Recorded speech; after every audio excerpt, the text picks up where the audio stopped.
ఈరోజు మనతో పాటు ప్రొఫెసర్ కాశీం సార్ ఉన్నారు. 2024 వరకు కూడా ఈ బైండ్లకు రెల్లీలు ప్రభుత్వంలో వాళ్ళకు ఉద్యోగాలు రాలేదన్నారు. 59 కులాలు ఉన్నారు ఎక్కడ మన తెలుగు నేల మీద. ఓకే. 2 తెలుగు రాష్ట్రాలు. అయితే రిజర్వేషన్ ఎంత ఉంది వీళ్ళకంటే 15% ఉంది. 120 ఏళ్ల కిందట కూడా గురజాడ అప్పారావు ఏం రాశాడు, మంచి అన్నది మాల అయితే మాల నేనగుదు అని రాశాడు. ఈ గుర్రం జాషువా తెలుగు సాహిత్యాన్ని మొత్తం మలుపు తిప్పాడు. ఎందుకు మలుపు తిప్పాడంటే ఆయన చమార్ కులంలో పుట్టాడు, మాదిగ కులంలో. అరుంధతి నక్షత్రం అని చూపిస్తారు పెళ్లి అప్పుడు. పెళ్లి అయిన తర్వాత బయటకు తీసుకెళ్లి అబ్బాయికి అమ్మాయికి అరుంధతి నక్షత్రం చూడండి అంటారు. ఈ అరుంధతి ఎవరు? అరుంధతి ఒక మాదిగ బిడ్డ, మాదిగ అమ్మాయి. ఈ మాదిగ అమ్మాయిని ఎవరు చేసుకున్నారు? వశిష్ఠుడు అనేటటువంటి ఒక బ్రాహ్మణుడు చేసుకున్నాడు. అట్లనే ఉంది కదా సార్. ఇప్పుడు మాలలకు అంబేద్కర్, మాదిగలకు బాబు జగజీవన్ రావు ఉన్నాడు. ఇంకొక కులానికి గానీ నాయకత్వం గానీ నాయకుడు లేడు కదా. ఈ తెలంగాణ ప్రాంతంలో ముస్లింల పరిపాలన కదా, ఇక్కడ క్రైస్తవం లేదు. చెప్పులు కొట్టుకుంటూ జీవించడం, డప్పులు కొట్టుకుంటూ జీవించటం, తర్వాత తోళ్ళ తిత్తులు తయారు చేయటం. అసలు ఈ మాల వాళ్ళకు హరిజనులు అనే పేరు ఎందుకు వచ్చింది సార్? దాన్ని అంబేద్కర్ వ్యతిరేకించాడు ఆ రోజుల్లోనే. మీరు మమ్మల్ని దేవుని పుత్రులు అంటున్నారు, కానీ మమ్మల్ని దేవుని గుళ్ళోకి రాని. నేను కొన్ని చదివిన ప్రకారం దళితులు అంటే తలకాయ లేని వాళ్ళు, అంటే మొండంతో ఉన్న వాళ్ళు, కేవలం సగం నరికిన వాళ్ళు. నమస్తే, వెల్కమ్ టు అవర్ ఛానల్. నేను నరేష్. ఈరోజు మనతో పాటు ప్రొఫెసర్ కాశీం సార్ ఉన్నారు, మాట్లాడదాం. సార్ నమస్తే. సార్, మీరు అన్నట్టు 2000 సంవత్సరం వరకు రెల్లీలు కానీ బైండ్లకు కానీ ఉద్యోగ అవకాశాలు రాలేదు. ఆ తర్వాత 2004 తర్వాత 2024 వరకు కూడా ఈ బైండ్లకు రెల్లీలు ప్రభుత్వంలో వాళ్ళకు ఉద్యోగాలు రాలేదన్నారు. ఎందుకు సార్, ఎందుకు రాలేదంటారు? ఎందుకంటే మీకు ఒక విషయము దృష్టిలోకి తీసుకురావాలి. ఎస్సీలు అంటే మన తెలంగాణ రాష్ట్రం, ఆంధ్రప్రదేశ్ రాష్ట్రం, లేదా ఉమ్మడి ఆంధ్రప్రదేశ్ రాష్ట్రం. ఎస్సీ జాబితా ఒకటి ఉంటుంది, షెడ్యూల్డ్ క్యాస్ట్, షెడ్యూల్డ్ క్లాస్. అంటే షెడ్యూల్డ్ క్యాస్ట్ అనేటటువంటిది, షెడ్యూల్డ్ అంటే జాబితా, క్యాస్ట్ అంటే కులం. షెడ్యూల్డ్లో ఉన్న కులాలు అని అర్థం. ఈ షెడ్యూల్లో ఎన్ని కులాలు ఉన్నారు అని అంటే 59 కులాలు ఉన్నారు ఎక్కడ మన తెలుగు నేల మీద, 2 తెలుగు రాష్ట్రాలు. అయితే రిజర్వేషన్ ఎంత ఉంది వీళ్ళకంటే 15% ఉంది. 15% రిజర్వేషన్. సో 15% రిజర్వేషన్ను ఈ ఎస్సీ కులాలు ఉపయోగించుకోవాలి లెక్క ప్రకారం. అయితే ఏం జరిగింది, మనకు సమాజంలో ఎస్సీలు అనగానే, హరిజనులు అనగానే, పాతకాలంలో హరిజనులు అనేవాళ్ళు, తర్వాత ఎస్సీలు అంటున్నారు చదువు వచ్చిన వాళ్ళు. మామూలు వాళ్ళు ఏమంటారు, హరిజనులు అని అంటారు. ఈ 2 పదాలు కాకుండా సాహిత్యంలోకి వచ్చేసరికి ఏమైంది, దళిత్ అనే పదం వచ్చింది. దళిత సాహిత్యం, దళితులు, దళిత పోరాటం అనేది వచ్చింది. ఇట్లా మనం చూస్తే కొద్దిగా ఒక 1000 సంవత్సరాలు వెనక్కి వెళ్ళి చూస్తే మనము ఈ తెలుగు నేల మీద సాహిత్యంలో వచ్చినటువంటి పుస్తకాలను పరిశీలించి చూస్తే ఎవరి ప్రస్తావన ఉంది సాహిత్యంలో అన్నప్పుడు, సాహిత్యంలో కూడా మాలవాళ్ళ ప్రస్తావనే ఉంది ఎక్కువగా. మాదిగల ప్రస్తావన లేదు అక్కడ. మాలల ప్రస్తావన ఎక్కువగా ఉంది. ఎందుకు ఇట్లా ఉంది అని కొద్దిగా చారిత్రకంగా ఆలోచిస్తే, ఎస్సీలు అంటే ఆ రోజుల్లో హరిజనులు అంటే అందరు ఏమనుకున్నారు, మాలోళ్ళే అని అనుకున్నారు. హరిజనులు అంటే మాలోళ్ళు అనుకున్నారు. ఇంకా మాదిగోళ్ళు ఉన్నారు, ఇంకా చాలా కులాలు ఉన్నాయని ఆ రోజు కూడా తెలియకపోయి ఉండవచ్చు. అందుకే శ్రీకృష్ణదేవరాయలు అనే ఒక కవి ఉన్నాడు మనకు, రాజు. ఆయన ఒకప్పుడు తెలుగుదేశానికి పెద్ద రాజు, ఆయన తెలుగు ప్రాంతానికి విజయనగర సామ్రాజ్య అధినేత, చక్రవర్తి ఆయన. ఆ విజయనగర సామ్రాజ్య చక్రవర్తి అయిన శ్రీకృష్ణదేవరాయలు ఆముక్త మాలేదని ఒక పుస్తకం రాశాడు. ఆముక్త మాలేదనే పుస్తకంలో మాలదాసరి కథ అని రాశాడు. మాలదాసరి కథ అని ఉంది తప్ప మాదిగా అనే ప్రస్తావన లేదు. సరే, శ్రీకృష్ణదేవరాయల కాలం 1520-25 కాలం. దాన్ని క్రిస్తే ఎప్పటికున్నారా సార్ మాదిగలు ఉన్నారా? ఖచ్చితంగా ఉన్నారు. అప్పటికి మాదిగలు ఉన్నారు. మాదిగలకు సంబంధించిన చరిత్ర తర్వాత చెప్తాను నేను. తర్వాత గురజాడ అప్పారావు వచ్చాడు ఆధునిక కాలంలో, కవి. ఆధునిక కాలం వచ్చిన గురజాడ అప్పారావు 1890-1900 సంవత్సర కాలం, అంటే ఒక 120 ఏళ్ల కిందట. 120 ఏళ్ల కిందట కూడా గురజాడ అప్పారావు ఏం రాశాడు, మంచి అన్నది మాల అయితే మాల నేనగుదు అని రాశాడు. అక్కడ కూడా ఆయన మాల అని రాశాడు, మాదిగా అని రాయలేదు. అంటే దాని అర్థం మాలలు అని ఆయనకు కూడా అదే అర్థమైంది. తర్వాత ఉన్నవ లక్ష్మీనారాయణ గారు 1930ల కాలంలో మాలపల్లి అని ఒక నవల రాశాడు. మాలపల్లి నవల పేరే మాలపల్లి. ఉన్నవ లక్ష్మీనారాయణ ఆయన కూడా అక్కడ మాలపల్లి అని రాశాడు, మాదిగపల్లి అని రాయలేదు. అంటే ఇట్లా మనం చూస్తే వాళ్ళందరూ ఏమనుకున్నారు అంటే హరిజనులు అంటే మాలోళ్ళే అని అనుకున్నారు వాళ్ళ ఉద్దేశం. తర్వాత గుడిపాటి వెంకటాచలం గారు మాదిగ స్త్రీ మీద ఒక కథ రాశాడు, అక్కడ కొద్దిగా మనకి మాదిగ అనేది కనిపిస్తుంది. ఈ మొత్తం కాలంలో 1930-40ల వరకు కూడా తెలుగు సాహిత్యంలో హరిజనులు అంటే ఎవరు అనుకున్నారు? మాలలే అని అనుకున్నారు. ఎవరు అనుకున్నారు? ఆ రోజు తెలుగు సాహిత్యం రాసిన వాళ్ళు ఎవరు? బ్రాహ్మణులు. అంటే బ్రాహ్మణులకి హరిజనులు అంటే ఏమనుకుంటున్నారు? మాలలే అనుకుంటున్నారు. మరి మాదిగోళ్ళు ఎందుకు తెలియదు వాళ్ళకు అని అంటే, మాలలు రాజులు ఉంటే రాజులకు దగ్గరగా ఉండేవాళ్ళు. అంటే వాళ్ళ వృత్తి అది, వాళ్ళు చేసే పని అది. ఇప్పుడు కూడా అంతే కదా సార్. ఆ రోజుల్లో శ్రీకృష్ణదేవరాయలైనా లేదా కాకతీయ రాజుల కాలంలో కూడా కాకతీయ రాజులకు దగ్గరగా ఉన్నారు, సైనికులుగా ఉన్నారు, సైన్యానికి నాయకత్వం కూడా వహించారు మాలలు. కనుక ఏంటి, రాజరికానికి దగ్గరగా ఉన్నారు వీళ్ళు. కనుక రాజరికానికి దగ్గర ఉన్నప్పుడు రాజు వెంటనే ఎవరిని ఆలోచిస్తాడు? మాలలు ఆలోచించాడు. అదే విధంగా కొద్దిగా బ్రిటిష్ వాళ్ళు వచ్చారు. బ్రిటిష్ వాళ్ళు వచ్చినాక కూడా వీళ్ళు ఎవరికి దగ్గరగా ఉన్నారు అంటే సహజంగా బ్రిటిష్ ప్రభుత్వ అధికారులకు దగ్గరకు ఉన్నారు. అధికారులకు దగ్గర ఉండటం మూలంగా ఆ బ్రిటిష్ ప్రభుత్వ కాలంలో ఇంగ్లీషు చదువుకున్నటువంటి మన భారతీయులు, ఈ భారతీయులు ఎవరైతే ఉన్నారో ఈ భారతీయులు మన వాళ్ళని ఉద్దేశించి ఆలోచించినప్పుడు ఏం ఆలోచించారంటే, ఓహో మాలలు హరిజనులు అంటే మాలలే, మనకు రోజు కనిపిస్తుంటారు కదా వీళ్ళే మాలలు అని చెప్పేసి అక్కడ మన గురజాడ అప్పారావు రాశాడు. అట్లే ఉన్నవ లక్ష్మీనారాయణ కూడా రాశాడు. అయితే ఎప్పుడైతే గుర్రం జాషువా అని ఒక కవి వచ్చాడు, గుర్రం జాషువా తెలుగు సాహిత్యంలో అద్భుతమైన కవి గుర్రం జాషువా. ఈ గుర్రం జాషువా తెలుగు సాహిత్యాన్ని మొత్తం మలుపు తిప్పాడు. ఎందుకు మలుపు తిప్పాడంటే, ఆయన చమార్ కులంలో పుట్టాడు, మాదిగ కులంలో, గుంటూరు జిల్లా వినుకొండ గ్రామంలో. ఎప్పుడైతే మాదిగ కులంలో పుట్టాడో ఆయన చాలా ప్రతిభ ఉన్నటువంటి వాడు, కవిత్వాన్ని గొప్పగా రాశాడు. గబ్బిలం అనే కావ్యం రాశాడు, ఫిరదౌసి అనే కావ్యం రాశాడు, స్వీయ కథ అనే కావ్యం రాశాడు. ఇవన్నీ కావ్యాల్లో తన జీవితం గురించి చెప్పుకుంటూ వచ్చాడు. ఆయన జీవితం ఏమిటి? మాదిగ కులంలో పుట్టినటువంటి వాడు కనుక మాదిగ జీవితాన్ని అంతా కవిత్వంలోకి తీసుకొచ్చాడు. అరుంధతి సుతుండు అన్నాడు. అరుంధతి సుతుండు అని అంటే అరుంధతి నక్షత్రం అని చూపిస్తారు పెళ్లి అప్పుడు. పెళ్లి అయిన తర్వాత బయటకు తీసుకెళ్లి అబ్బాయికి అమ్మాయికి అరుంధతి నక్షత్రం చూడండి అంటారు. ఈ అరుంధతి ఎవరు? అరుంధతి ఒక మాదిగ బిడ్డ, మాదిగ అమ్మాయి. ఈ మాదిగ అమ్మాయిని ఎవరు చేసుకున్నారు? వశిష్ఠుడు అనేటటువంటి ఒక బ్రాహ్మణుడు చేసుకున్నాడు. అందుకోసమే వశిష్ఠుడు గొప్ప ఋషి. ఆ వశిష్ఠుడు ఈ అరుంధతి చాలా గొప్ప స్త్రీ అని, ఆమె పతివతరాలని చెప్పి చాలా ఆమెకు పేరు ఉన్నది. అందుకోసమే పెళ్ళైన కొత్తలో ఏం చూపిస్తారు? అక్కడ చూపిస్తారు చుక్క. అట్లా గుర్రం జాషువా మొట్టమొదటిసారి మాదిగ వాళ్ళ జీవితాన్ని గొప్పగా సాహిత్యంలోకి తీసుకొచ్చాడు. అదేవిధంగా తెలంగాణ ప్రాంతంలో చాలా సాహిత్యంలో దాశరథి రంగాచార్యులు రాసిన నవలల్లో ఇక్కడ మాదిగల గురించిన ప్రస్తావన ఉంటుంది. ఎందుకంటే తెలంగాణలో మాదిగలు ఎక్కువ మంది ఉంటారు కదా. అదే ఇంకా మిగతా నవల ప్రజల మనిషి అనే నవల వచ్చింది, వట్టికోట ఆలూరు స్వామి. ప్రజల మనిషి నవలలో కూడా తెలంగాణ మాదిగలకు సంబంధించిన ప్రస్తావన ఉంది. అదేవిధంగా వెట్టి మాదిగ అని ఒక కథ వచ్చింది ఈ తెలంగాణ ప్రాంతం నుంచి. ఈ వెట్టి మాదిగ అనే కథ భాగ్యరెడ్డి వర్మ అనేటటువంటి ఆయన రాశాడు. ఇట్లా మాదిగల ప్రస్తావన అనేది 1940ల తర్వాత సాహిత్యంలో బాగా పెరిగింది. అప్పుడు ఓహో హరిజనులు అంటే మాలలతో పాటు మాదిగలు కూడా ఉంటారు అనే ఐడియా సమాజానికి కలిగింది. ఎప్పుడు కలిగింది? 1940 నుంచి 30 తర్వాత కలిగింది. అంటే మాదిగొల్లు సమాజానికి తెలవడానికే ఇంత సమయం పడితే, ఇంకా 100 ఏళ్ళు కాలే తెలిసి, ఇంత సమయం పడితే 100 ఏళ్ళు అయింది. మామూలుగా 1930 అంటే ఇంకా మనం ఇప్పుడు 24లోనే 100 సంవత్సరాలు కూడా గడవలేదు. మరి మాదిగలు తెలవడానికే సమాజానికి ఇంత టైం పట్టిందంటే, డక్కలొళ్ళు, సింధొళ్ళు, మాస్టోళ్ళు, బైండోళ్ళు, బుడగజంగోళ్ళు, బ్యాగరొళ్ళు, మాలదాసరి వీళ్ళందరూ ఎట్లా తెలుస్తారు సమాజానికి? రెల్లి ఎట్లా తెలుస్తారు సమాజానికి? తెలియరు. అందుకోసం ఇప్పటికీ కూడా సమాజం ఏమనుకుంటది అంటే, దళితులు అనగానే మాలలు మాదిగలు అనుకుంటారు. అట్లనే ఉంది కదా సార్. ఇప్పుడు మాలలకు అంబేద్కర్, మాదిగలకు బాబు జగజీవన్ రావు ఉన్నాడు. ఇంకొక కులానికి గాని నాయకత్వం గాని నాయకుడు లేడు కదా సార్. అదే, సో ఆ భావన ఉంది గనక, అది కూడా కారణమా సార్? కారణమే. అయితే ఆ భావన ఉంది గనక ఇక్కడ ఏం జరిగింది? 15% రిజర్వేషన్, ఎస్సీలకున్న 15% రిజర్వేషన్ ఎవరు అనుభవించారు?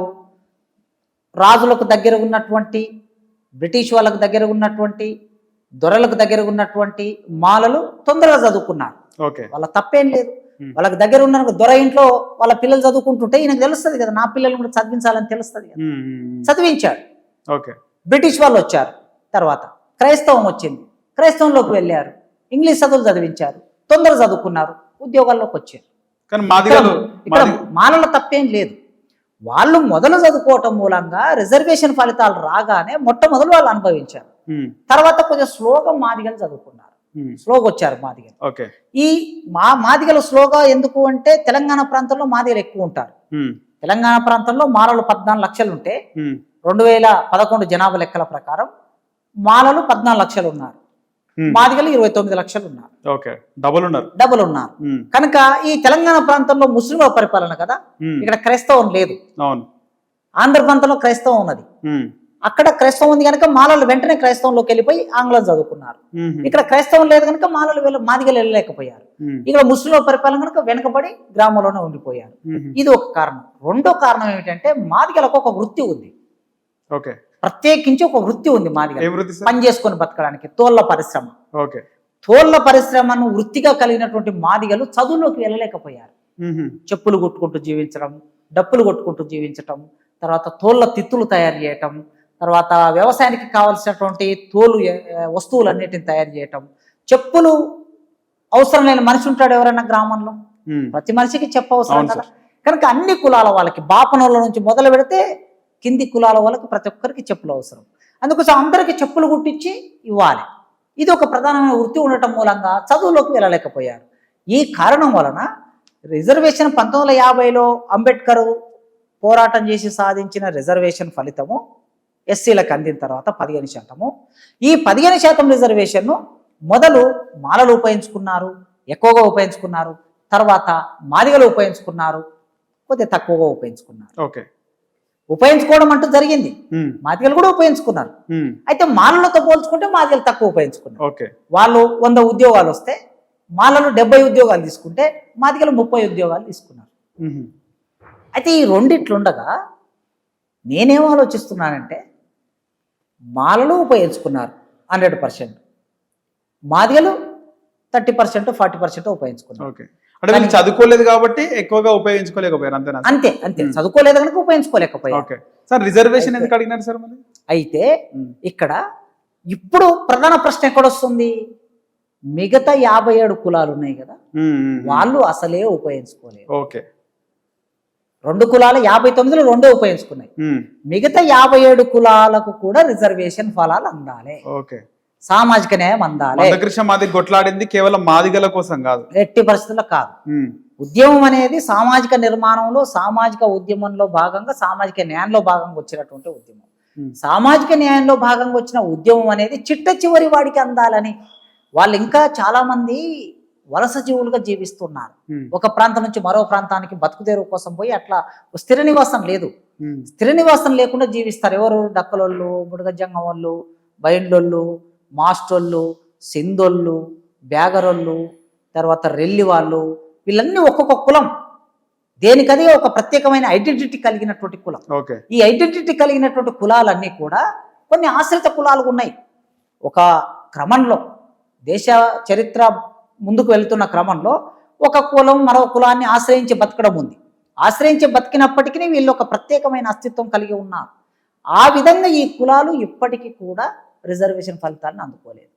అందుకే నేనైనా ఇంకెవరమైనా అడుగుతున్నది, మాల మాదిగల కొట్లాట కాదు ఇది. మాల మాదిగల కన్నా ఇంకా వెనుకబడినటువంటి 57 కులాలకు సంబంధించిన భావన. 15% రిజర్వేషన్ మీరిద్దరే ఉపయోగించుకుంటే ఎట్లాంటి న్యాయం కాదు కదా. అంబేద్కర్ అందరికీ రిజర్వేషన్ ఇచ్చాడు. ఎస్సీలు ఎంతమంది ఉంటే అందరికీ రిజర్వేషన్ అందాలనేది అంబేద్కర్ భావన. తీసుకున్నారు, కానీ చదువుకున్న వాళ్ళు, ముందు చదువుకున్న వాళ్ళు రిజర్వేషన్ ఉపయోగించుకున్నారు. అందుకే ఎంఆర్పిఎస్ ఏమన్నదంటే, ఇప్పుడు మీరు 70% ఉపయోగించుకున్నారు, మాలలుగా ఉన్నటువంటి వాళ్ళు ముందు చదువుకున్నారు కనుక, మేము ఒక 30% ఉపయోగించుకున్నాము, కానీ ఇంకా ఉపయోగించుకునే వాళ్ళు చాలా ఉన్నారు. వాళ్ళు మనతో పోటీ పడలేరు, ఎందుకంటే మనం ముందుకు వచ్చేసాం, చదువుల్లో మనం ఉద్యోగాల్లో ముందుకు వచ్చేసాం. అందుకోసం మనతో పోటీ పడలేరు కనుక మనం ఏం చేయాలి? బీసీలలో ఏబిసిడి ఉంది కదా, బీసీ రిజర్వేషన్ లో ఏబిసిడి ఉంది కదా. ఇప్పుడు చాకలోళ్ళు ఉంటారు, మంగళోళ్ళు ఉంటారు, వాళ్ళకు వృత్తులు ఉన్నాయి. వృత్తులు ఉండటం మూలంగా వాళ్ళు వచ్చి కాపళ్ళతో, ముదిరాజులతో, గౌండ్లతో, యాదవులతో పోటీ పడతారా? పోటీ పడలేరు, ఎందుకంటే చాకలోళ్ళు బట్టలు ఉతికి బతుకుతారు. అవును. బంగ్లాలో సగరం చేసి బతుకుతారు. అవును. పాపం వాళ్ళు ఆ వృత్తుల్లోనే ఉండిపోయారు వేల సంవత్సరాలుగా. అందుకే వాళ్ళని ఏం చేసింది గవర్నమెంట్ ఏ గ్రూప్ లో పెట్టింది. ఏ గ్రూప్ లో పెట్టి నీకు ఒక 1%, ఓకే. నీకు 2%, నీ రిజర్వేషన్ నీవే. అంటే అక్కడ చాకలోళ్ళు మంగళోళ్ళు రిజర్వేషన్ అనుభవిస్తారు. ఆ విధంగానే ఎస్సీలలో కూడా ఏబిసిడి రిజర్వేషన్ వర్గీకరణ చేస్తే ఈ డక్కలోళ్ళు, ఈ సింధోళ్ళు, ఈ మాస్టర్లు, ఈ బ్యాగరోళ్ళు వీళ్ళందరూ కూడా ఈ రెల్లి వాళ్ళకు 1% ఇస్తావా 1%, 2% ఇస్తావా 2%, వాళ్ళ జనాభా ఎంత ఉంటే అంత అయ్యి అప్పుడు వాళ్ళే అనుభవిస్తారు. అక్కడ ఒక మాదిగ వ్యక్తితో వచ్చి ఒక మాల వ్యక్తితో వచ్చి వాళ్ళు పోటీ పడలేరు కనుక వాళ్ళకు ప్రత్యేకమైన కేటగిరీ ఉండాలి అనేది ఎంఆర్పిఎస్ 30 ఏళ్ళుగా ఉద్యమం చేస్తుంది. కానీ పేరు ఎందుకు సార్ ఎంఆర్పిఎస్ అని పెట్టినారు? మాదిగ రిజర్వేషన్ పోరాట సమితి అని. అంటే పోరాడుతున్నది మాదిగలు కదా, మ్మ్. పోరాటం చేస్తున్నది మాదిగలు. మాదిగ బిడ్డనా? మాదిగలు పోరాటం చేస్తున్నారు. మాదిగలు పోరాటం ఎందుకోసం చేస్తున్నారు? రిజర్వేషన్ ఫలితాలు అందరికీ సమానంగా అందలేదని పోరాటం చేస్తున్నారు. అందుకోసం మాదిగ రిజర్వేషన్ పోరాట సమితి మెజార్టీ ఉన్నారు మాదిగలు. ఉమ్మడి ఆంధ్రప్రదేశ్లోనైనా లేదా ఇప్పుడు తెలంగాణలోనైనా మెజార్టీ జనాభా మాదిగలు. మాలలు తక్కువ ఉంటారు కనుక మెజార్టీ ఉన్నటువంటి వాళ్ళకు ఫలితం అందట్లేదని వాళ్ళ పోరాటం ఆ పేరుతో మొదలు పెట్టారు. మాదిగ దండోరా, మాదిగ రిజర్వేషన్ పోరాట సమితి, మందకృష్ణ మాదిగ, అట్లా పోరాటం వచ్చింది. సార్ మీరు అన్నట్టు ఇంతకుముందు కోట అన్నారు హరిజనులు అంటే మాలవాళి అని అన్నారు. అసలు ఈ మాలవాళ్ళకు హరిజనులు అనే పేరు ఎందుకు వచ్చింది సార్? అంటే ఆ రోజుల్లో మహాత్మా గాంధీ దేశ స్వాతంత్ర పోరాటం జరుగుతున్నప్పుడు హరిజనోద్ధరణ అని ఒక కార్యక్రమం చేశాడు. ఈ హరిజనోద్ధరణ అనే కార్యక్రమం చేసినప్పుడు అప్పటి వరకు పంచములు, అస్పృశ్యులు, 5వ వర్ణం వాళ్ళు అని ఉండేది. అట్లా లేదంటే విడివిడిగా మాల, మాదిగ అని అట్లా పిలుస్తూ ఉండేవాళ్ళు.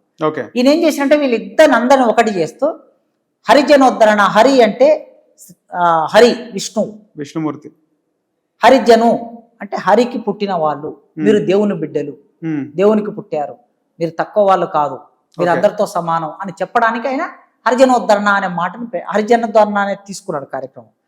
అప్పటి నుంచి ఏమైంది, హరిజనులు అనేది సమాజంలోకి విస్తృతంగా అక్కడ నుంచి హరిజనులు అని వచ్చింది. దాన్ని అంబేద్కర్ వ్యతిరేకించాడు ఆ రోజుల్లోనే. మీరు మమ్మల్ని దేవుని పుత్రులు అంటున్నారు కానీ మమ్మల్ని దేవుని గుళ్ళోకి రానియారు. దేవుని పుత్రులు. సరే గాంధీ ఏమన్నాడంటే మనుషులందరూ సమానమే అని చెప్తున్నా కదా, నేను ఎవరు తక్కువ కదా అంటున్నా అన్నాడు. కానీ మనుషులందరూ సమానం అని చెబితే కాదు, కులం అనేది మనుషుల్ని వేరువేరుగా చేస్తుంది కనుక మొట్టమొదటి నువ్వు ఏం చేయాలంటే కుల నిర్మూలన జరగాలని స్లోగన్ ఇవ్వమని గాంధీని అడిగాడు అంబేద్కర్. కుల నిర్మూలన జరగమని చెప్పు అని అంటే గాంధీ గారు అప్పుడు ఏమన్నారంటే లేదండి, వర్ణ వ్యవస్థ జస్ట్ లైక్ ఏ గోల్డ్ అని, ఇది ఒక గోల్డ్ లాంటిది, వర్ణ వ్యవస్థ ఇది గోల్డ్ లాంటిది, దాన్ని ముట్టుకోవద్దు అని అన్నాడు గాంధీ గారు. అంబేద్కర్ అంటే వర్ణ వ్యవస్థను ముట్టుకోవద్దు అంటే అసలు కుల వ్యవస్థ నిర్మూలనం కాదు, వర్ణ వ్యవస్థ ఉన్నంత కాలం కుల వ్యవస్థ కొనసాగుతుంది. కనుక మీరు చెప్తున్నావు హరిజనోద్ధరణ అనేది కేవలం పైకి చెప్పే మాటనే తప్ప, సాటిస్ఫై చేయడానికి అంతే తప్ప ఆ ప్రజల యొక్క అభిమానాన్ని చూరగొని ఆ ప్రజలకు నేను నాయకుని అని చెప్పుకోవడానికి నీకు పనికొస్తుంది. కానీ నిజమైన అర్థంలో హరిజనోద్ధరణ అనేది వాళ్ళని విముక్తి చేయదు. నిజమైన విముక్తి ఎప్పుడు జరుగుతుందంటే కుల నిర్మూలన జరిగినప్పుడే విముక్తి జరుగుతుందని అంబేద్కర్ వాదన పెట్టుకొని ఆనాడు ఉండేనా సార్ ఛాన్స్ కుల నిర్మూలనకి? అంటే అంబేద్కర్ కుల నిర్మూలన జరగాలని అంబేద్కర్ కన్నా ముందే పోరాటాలు జరిగాయి కదా. మహాత్మా జ్యోతిరావు పూలే లాంటి వాళ్ళే పోరాటం చేశారు. కనుక అంబేద్కర్ గాంధీతో చేసిన వాదన అంతా కూడా ఏమిటి అంటే భారతదేశంలో మనుషులని వేరు చేస్తున్నది వర్ణ వ్యవస్థ, మనుషుల్ని విడగొట్టింది కుల వ్యవస్థ. ఈ కుల వ్యవస్థ వర్ణ వ్యవస్థను నిర్మూలన చేయడం కోసం నువ్వు ప్రయత్నం చేయాలి, అప్పుడే మనుషుల మధ్య సమానత్వం వస్తుంది అని చెప్పి ఆయన అంబేద్కర్ పోరాటం చేశాడు. సరే ఆ తర్వాత హరిజన్ అనే పదం వాడొద్దన్నాడు అంబేద్కర్. ఆయన ఏమన్నాడంటే డిప్రెస్డ్ క్లాసెస్ అన్నాడు. డిప్రెస్డ్ క్లాసెస్ అంటే అణిచివేతకు గురైనటువంటి వాళ్ళు అన్నాడు. తర్వాత కాలంలో 1931లో అప్పుడు జనాభా లెక్కలు జరిగిన తర్వాత ఏమైంది, అది షెడ్యూల్డ్ క్యాస్ట్, షెడ్యూల్డ్ ట్రైబ్ అనే ఒక భావన వచ్చింది. ఆ భావన భారత రాజ్యాంగంలోకి వచ్చేసరికి షెడ్యూల్డ్ క్యాస్ట్ అని ఒక జాబితాను తయారు చేసి అంబేద్కర్ అప్పటి నుంచి షెడ్యూల్డ్ క్యాస్ట్ అంటున్నారు. ఇక 1980 తర్వాత ఏమైంది, షెడ్యూల్డ్ క్యాస్ట్ పదం ఇంగ్లీష్లో ఉన్నప్పటికీ ఈ దళితులందరినీ కలిపి ఏమంటున్నారంటే దళిత్ అనే ఒక ఉద్యమం వచ్చింది. దళిత ఉద్యమం, దళిత మహాసభ, దళిత్ పాంథర్స్, ఈ ఉద్యమాలు వచ్చిన తర్వాత 1980ల తర్వాత దళితులు అనే మాట ప్రయోగిస్తారు. ఎవరు సార్, ఎవరు తీసుకొచ్చారు ఈ దళితులు అనే పదాన్ని, ఎక్కడ నుంచి అంటే తీసుకొచ్చారు? దళిత్ పాంథర్స్ అనేది ఒక ఉద్యమం జరిగింది. Dalit Panthers. Dalit Okay. Panthers. Dalit అంటేనే ఎస్సీలు. దళిత్ అనగా ఎక్కడ నుంచి తీసుకొచ్చారు Dictionary- దళిత్ అనే వర్డ్? దళిత్ అంటే అణచివేయబడింది, ఓకే, ఖండించబడింది అనే అర్థాలు ఉన్నాయి. అంటరాని వారు. అంటరాని వాళ్ళు. ఓకే. ఆ రోజుల్లో బుద్ధుడు బహుజన హితాయ అనే ఒక మాట వాడాడు. అంటే బహుజనులైన వాళ్ళందరికీ మేలు జరగాలి అనే మాట వాడాడు. కనుక ఈ దళిత్ అంటే మహాభారతంలో ఒక 2 చోట్ల దళిత్ అనే పదం వాడారు. ఓకే. దాని అర్థం ఏమిటి అంటే దూరంగా ఉన్న వాళ్ళు, సమాజానికి దూరంగా ఉన్న వాళ్ళు, ఛేదించబడిన వాళ్ళు, ఖండించబడిన వాళ్ళు అనే అర్థాలు చెప్పారు. ఓకే. సో ఆ విధంగా చూసినప్పుడు దళిత్ ప్యాంథర్స్ అనే ఒక ఉద్యమం మహారాష్ట్రలో 1972లో వచ్చింది. ఓకే. ఆ ఉద్యమ నేపథ్యం నుంచి తర్వాతి కాలంలో మెల్లగా ఏం జరిగిందంటే మన దగ్గర కారంచేడు సంఘటన జరిగినప్పుడు దళిత మహాసభ ఏర్పడింది. ఆ దళిత మహాసభ ఏర్పడిన తర్వాత అప్పటి నుంచి దళితులు అనే మాట వాడుతున్నాం. ఆ తర్వాత దళితులు అనే పేరు బాగా వినబడుతుంది, స్థిరపడింది. ఏ పేపర్ చూసినా ఏం జరిగినా, ఎస్సీల పైన ఏం జరిగినా దళితులు అనేది దళితుల దాడులు అని రాస్తూ ఉంటారు. సార్, నేను విన్న ప్రకారం, నేను కొన్ని చదివిన ప్రకారం దళితులు అంటే తలకాయ లేని వాళ్ళు, అంటే మొండంతో ఉన్న వాళ్ళు, కేవలము సగం నరికిన వాళ్ళు అని కూడా ఉన్నాయి సార్ మీనింగ్స్. అంటే అదే డిక్షనరీ మీనింగ్ ఖండించబడిన వాళ్ళు, ఛేదించబడిన వాళ్ళు అని అంటే ఖండించిన వాళ్ళు, మొండం మీద తల లేని వాళ్ళు. అదే అర్థం. ఓకే. నిఘంటువు చెప్తుంది, తెలుగు నిఘంటువు. కానీ ఎందుకు సార్ మళ్ళీ అలాంటి మీనింగ్ ఉన్నప్పుడు దళితులు అనే వర్డ్ని ఎందుకు వీళ్ళు బహిష్కరించలేదు? అంటే ఇక ఇప్పుడు హరిజనులు అనే పదము, తర్వాత అస్పృశ్యులు అనే పదము, వీటితో పోల్చుకుంటే దళితు అనేది ఒక ఉద్యమ కాలంలో వచ్చింది ఆ పదం. ఓకే. ఒక ఉద్యమ కాలంలో వచ్చింది కనుక ఆ ఉద్యమ కాలంలో వచ్చిన పదాన్ని ఖాయం చేసుకొని దాన్ని మాట్లాడటం అనేది ఒక సంప్రదాయంగా కొనసాగుతుంది. ఓకే.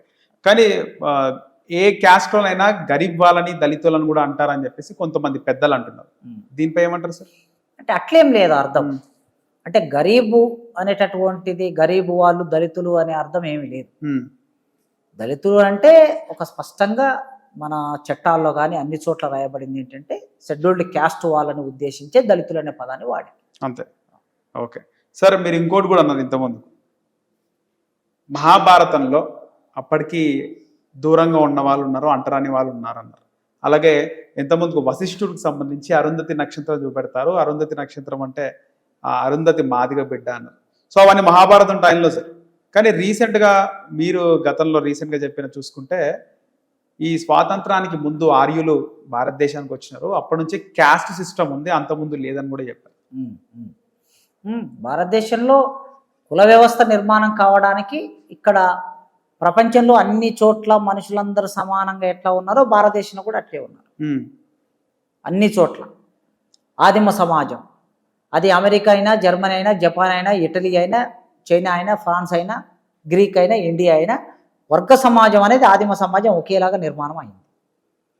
ఆదిమ సమాజంలో అడవుల మీద ఆధారపడి జంతువులను వేటాడి మాంసాన్ని తెచ్చుకొని తినటం, లేదా చెట్ల మీద కాయలు కాస్తే కాయలను, పళ్ళు కాస్తే పళ్ళను తెచ్చుకొని తినటం, నిద్ర వచ్చినప్పుడు పడుకోవటం, ఇది జరుగుతూ ఉండేది.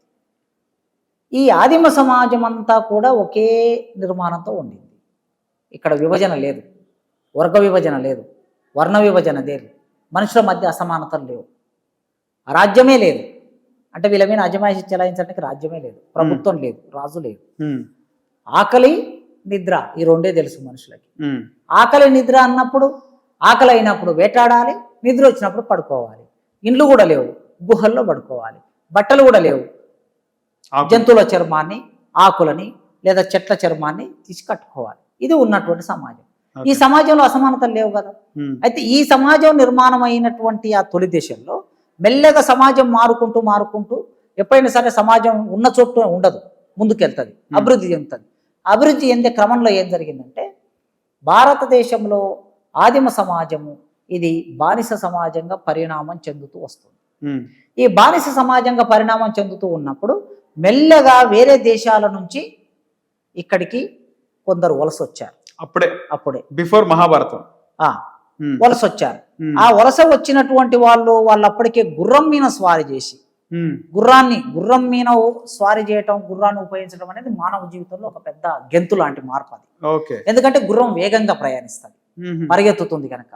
సో ఆ విధంగా మన దగ్గర ప్రయోగించడం లేదు. వాళ్ళు గుర్రాన్ని మన భారతదేశంలో లేదు అప్పటికి లేదు. గుర్రాన్ని ప్రయోగించడం అనేది వాళ్ళు నేర్చుకొని వాళ్ళు ఏం చేశారు, అట్లా ప్రయాణం చేస్తూ చేస్తూ చేస్తూ హిమాలయ పర్వతాల మీద నుంచి ఇట్లా వచ్చారు, ఇండియాకి వచ్చారు.